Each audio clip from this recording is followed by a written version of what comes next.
Cemburunya kami yang belum menyusul. Saudaraku seiman, mungkin ada orang-orang yang membenci Islam, berpikir bahwasanya dengan menumpahkan darah kaum muslimin maka kami akan meninggalkan masjid, kami akan goyah dan kami akan tinggalkan Al-Quran, atau bahkan kami akan ketakutan dengan ancaman-ancaman seperti ini. Demi Allah, dari atas mimbar ini kami sampaikan bahwasanya kaum muslimin begitu tertumpah darah para syuhada tidak menambah kecuali keberanian pada mereka, tidak akan menambah kecuali semangat kami memenuhi masjid, tidak akan menambah kecuali kami kembali kepada kitabullah Al-Quran, dan kami makin yakin dengan janji Allah subhanahu wa ta'ala. Saudaraku seiman, mungkin sebagian keluarga korban bersedih, bukan hanya sekitar di New Zealand. Beberapa waktu lalu kita lihat pembantaian umat Islam secara massal, dibakar di Myanmar, di Cina, berapa banyak korban di Palestina, dan sebelumnya Sarajevo dan beberapa wilayah-wilayah yang lain. Mungkin di mata sebagian keluarga mereka sedih, tapi di mata kami yang sudah memahami secara hukum syar'i, ini berita gembira. Allah subhanahu wa ta'ala memilih para syuhada. Selalu dalam sejarah, kata para ulama, peperangan jihad yang benar sesuai dengan Al-Quran yang dan sunnah dari zaman Nabi alaihi salatu wassalam, perang Badar, perang Uhud, Fathi Makkah, Hunain, dan peperangan-peperangan yang lain, termasuk akhirnya adalah Tabuk sebelum meninggal Nabi alaihi salatu wassalam. Peperangan dipimpin oleh Khulafaur Rasyidin dan para khulafa yang datang setelahnya sampai terakhir dinasti Utsmaniyah. Bahkan beberapa wilayah masih bergejolak seperti di Palestina, beberapa tempat yang lain. Semua itu jumlah syuhada jauh lebih sedikit daripada jumlah yang hidup. Karena kata ulama, karena memang Allah memilih siapa yang paling ikhlas, siapa yang paling layak mendapatkan mati syahid itu, maka Allah subhanahu wa ta'ala memilih mereka. Seakan-akan pedang, tombak, anak panah dan peluru memilih siapa yang akan mendapatkan syahadah itu. Di perang Uhud, di perang Badar hanya 60 syuhada dari 314 orang. Di perang Uhud hanya 70 syuhada dari 700 orang, kurang lebih 10% saja. Dan seterusnya, semua peperangan dalam Islam umumnya syuhada lebih sedikit. Kata para ulama, siapapun yang masuk di kancah jihad kemudian memang betul-betul dia niat untuk berperang, maka pastikan dia tidak akan mati kecuali memang dia menginginkan syahadah itu. Meninggalnya Abdullah bin Haram, Amr bin Jamuh, Mus'ab bin Umair, Hamzah bin Abdul Muttalib, dan beberapa sahabat Nabi ridwanullah alaihim di perang Uhud, karena mereka sudah bertekad dari malam harinya, berdoa sepanjang malam tidak tidur, berharap agar esok harinya mereka mati syahid. Orang-orang yang tidak meminta itu, maka tidak akan diberikan oleh Allah subhanahu wa ta'ala. Jadi dari satu sisi mungkin ada keluarga mereka yang merasa bersedih, tapi sisi yang lain kami cemburu melihat mereka karena telah mendapatkan syahadah. Betapa banyak yang Allah janjikan bagi para syuhada akan kita dengarkan pada kesempatan kita kali ini. Namun sebelumnya teman-teman sekalian, kita akan membaca firman Allah subhanahu wa ta'ala yang kekal ditilawakan oleh orang beriman sampai hari kiamat dalam surah Ali Imran ayat 133, dimulai dari situ sampai ayat 150. A'udzubillahi minasyaitonir rajim. Wasari'u ila magfiratin min rabbikum wa jannatin arduha as-samawati wal ard uiddat lil muttaqin. Dan berlomba-lombalah kalian menuju kepada ampunan Tuhan kalian. Kalau punya dosa segera taubat sebelum datang ajal dan menyesal. Dan kejarlah surga yang luasnya seluas langit dan bumi, hanya disediakan untuk orang-orang yang bertakwa. Surga, kata para ulama di sini dikatakan kejarlah. Kata para ulama tafsir, kejar apapun yang bisa membawa kau masuk ke dalam surga, termasuk puncaknya adalah mati syahid di akhir hidup. Di ayat 134-nya, alladzina yunfikuna fis sarra'i wad dharra'i wal qadhimina al ghaidha wal 'afina 'anil nas wallahu yuhibbul muhsinin. Ciri mereka yang segera berlomba-lomba kepada ampunan Tuhan mereka dan surga, diantaranya mereka sibuk menafkahkan harta mereka, baik di waktu lawang, di waktu lapang ataupun sempit, kaya ataupun miskin, mereka sibuk mengejar akhirat mereka. Dan orang-orang yang menahan amarahnya, orang banyak memfitnah, menggibah, tapi dia justru mengontrol emosinya, dan juga orang yang suka memaafkan orang lain, maka Allah menyukai orang-orang yang berbuat kebajikan. 135-nya. والذين إذا فعلوا فاحشة أو ظلموا أنفسهم ذكروا الله فاستغفروا لذنوبهم وما يغفر الذنوب إلا الله ولم يصروا على ما فعلوا وهم يعلمون. Dan juga orang-orang apabila mereka melakukan perbuatan keji atau dosa, atau mereka menganiaya diri mereka, mereka ingat kepada Allah, lalu mereka segera memohon ampun terhadap dosa-dosa mereka. Dan siapa lagi yang dapat mengampuni dosa selain daripada Allah? Dan mereka tidak meneruskan perbuatan keji mereka itu sedang mereka mengetahui. Artinya taubatnya nasuha, mereka taubat dari zina, dari riba, dari bohong, mereka tidak mengulanginya lagi.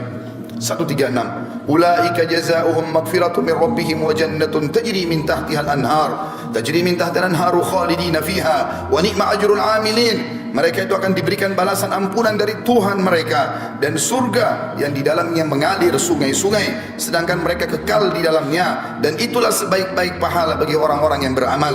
137. Qad khalat min qablikum sunanun fasiru fil ardi fanzuru kaifa kana akibatul mukadzibin. Sesungguhnya telah berlalu sebelum kalian sunnah-sunnah Allah, maksudnya peraturan-peraturan Allah. Siapa yang patuh selamat, dan siapa yang durhaka akan dihukum.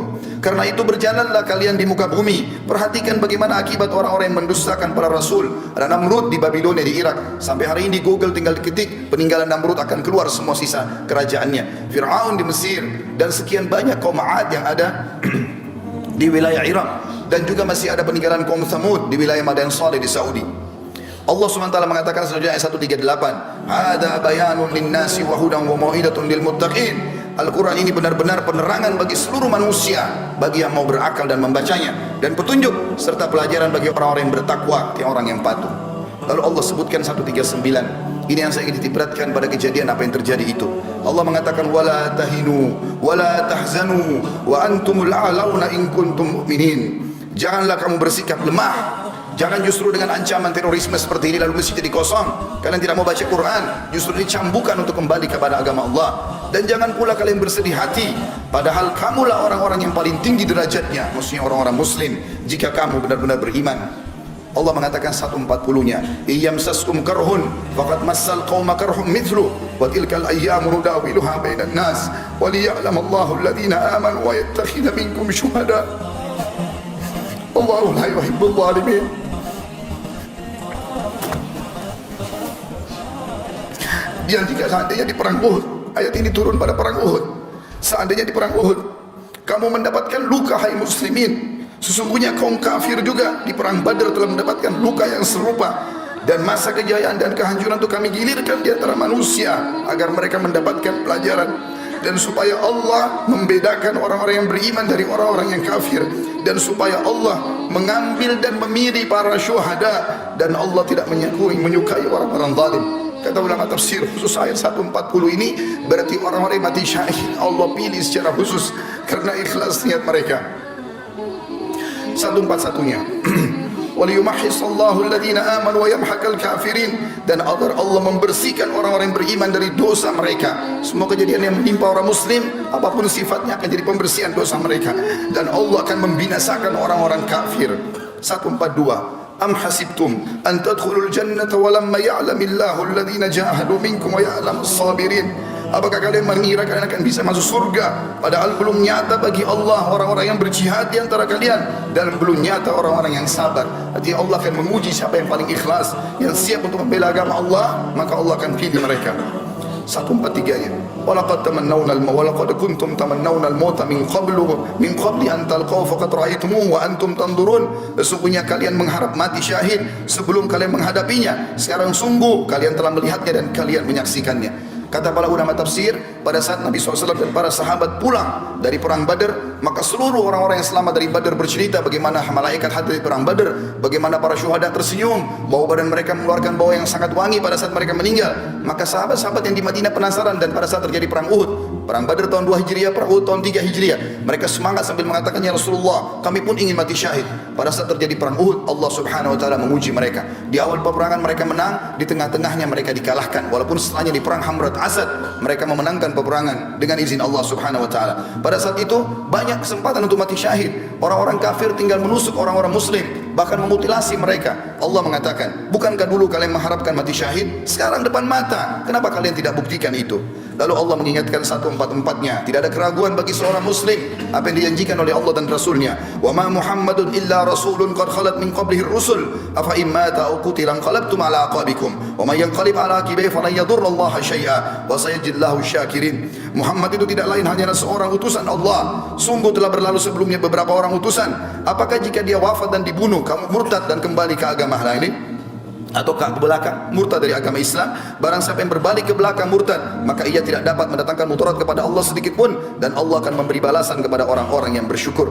Artinya pada saat itu ada berita yang disebarkan oleh Ibnu Khami'ah, seorang kafir, naudzubillah, yang telah membunuh Mus'ab bin Umair radhiyallahu anhu. Dia menyebarkan isu kalau dia membunuh Nabi alaihi salatu wassalam. Para sahabat sempat drop pada saat itu, termasuk Umar bin Khattab pun duduk di tanah meletakkan pedangnya. Nanti setelah lewat seorang sahabat yang mulia, Anas bin Nadhr radhiyallahu anhu, yang kemudian dengan kencang dia memicu kudanya menuju ke pasukan kafir sendirian.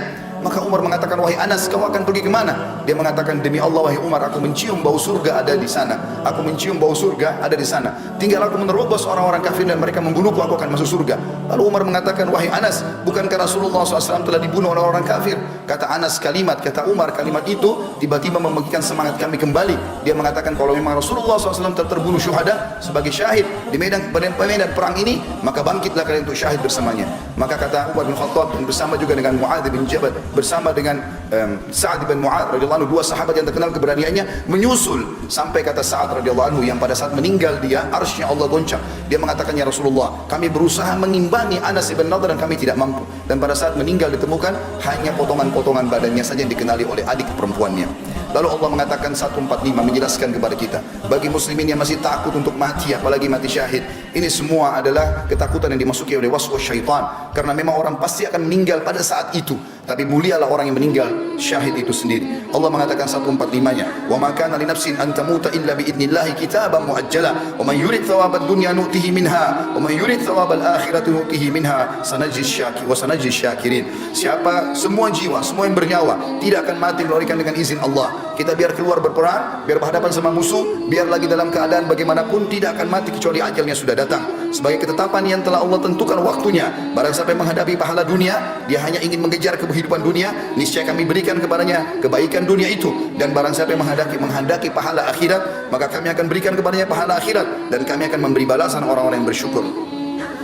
146-nya, wa ka'ayyin min nabiyyin qatala ma'ahu ribbiyuna katsirun fa ma wahanu lima asabam fi sabilillah wa ma dha'ufu mastakanu wallahu yuhibbus sabirin. Dan berapa banyak nabi yang berperang bersama-sama, mereka sejumlah besar dari pengikutnya yang bertakwa, yang patuh. Mereka tidak merasa menjadi lemah karena bencana yang menimpa mereka di jalan Allah, dan tidak lesu dan tidak pula menyerah kepada musuh. Allah menyukai orang-orang yang sabar. 147-nya, wa ma kana qaulahum illa an qalu rabbana ighfir lana dhunubana wa israfana fi amrina wa tsabbit aqdamana wansurna 'alal qaumil kafirin. Ini doa yang dianjurkan dibaca dari zaman Nabi SAW sampai hari kiamat nanti bagi orang-orang mukmin yang sedang diuji. Tidak ada doa mereka pada saat mereka sedang menghadapi musuh, menghadapi cobaan, kecuali mereka mengatakan, ya Tuhan kami, ampunilah dosa-dosa kami. Artinya kalau kami takut, berarti ampuni dosa kami itu ya Allah. Dan tindakan-tindakan kami yang berlebih-lebihan dalam urusan kami, dan tetapkanlah pendirian kami, dan tolonglah kami terhadap orang-orang kafir. 148, fa'atahumullahu thawabad dunya wa husna thawabil akhirah wallahu yuhibbul muhsinin. Karena itu Allah memberikan kepada mereka pahala di dunia dan pahala yang baik di akhirat, dan Allah menyukai orang-orang yang berbuat kebaikan. 149-nya, ya ayyuhalladzina amanu in tuti'ul ladzina kafaru yaruddukum ala aqabikum fatanqalibu khasirin. Hai orang-orang beriman, andai saja datang kepada kalian teror, ancaman, apa saja, jika kalian mentaati orang-orang kafir itu yang tadinya mau menanamkan rasa takut di tengah-tengah umat Islam, niscaya mereka akan mengembalikan kalian kepada kekafiran, lalu jadilah kalian orang-orang yang rugi. 150-nya, balillahu maulakum wa huwa khairun nasirin. Tapi ketahuilah, ikuti Allah saja. Allah sebaik-baik pelindung dan dia sebaik-baik penolong. Kita tutup dengan 151-nya yang Allah berfirman, sanulqi fi qulubil ladzina kafaru ru'ba bima asyraku billahi ma lam yunazzil bihi sultana wa ma'wahumun nar wa bi'sa mathwal zalimin. Dan akan kami masukkan ke dalam hati orang-orang kafir itu rasa takut disebabkan mereka telah mempersekutukan Allah dengan sesuatu yang Allah sendiri tidak pernah menurunkan keterangan tentang itu. Tempat kembali mereka adalah neraka, dan itulah seburuk-buruk tempat kembali bagi orang-orang yang zalim. Saudaraku seiman, orang-orang yang mati syahid banyak sekali. Bisa mati di medan perang, bisa juga mati dengan cara yang lain. Sebagaimana cukup banyak ditanyakan oleh Nabi SAW dalam hadis Bukhari kepada para sahabatnya, siapa yang kalian anggap orang mati syahid? Maka mereka mengatakan yang mati di medan perang ya Rasulullah. Kata Nabi SAW, kalau begitu syuhada umatku sangat sedikit. Ketahuilah, siapa yang meninggal kena penyakit perut, siapa yang meninggal kena penyakit taun atau pes, dan siapa yang meninggal karena membela dirinya, membela keluarganya, membela hartanya, maka semua itu dihitung mati syahid.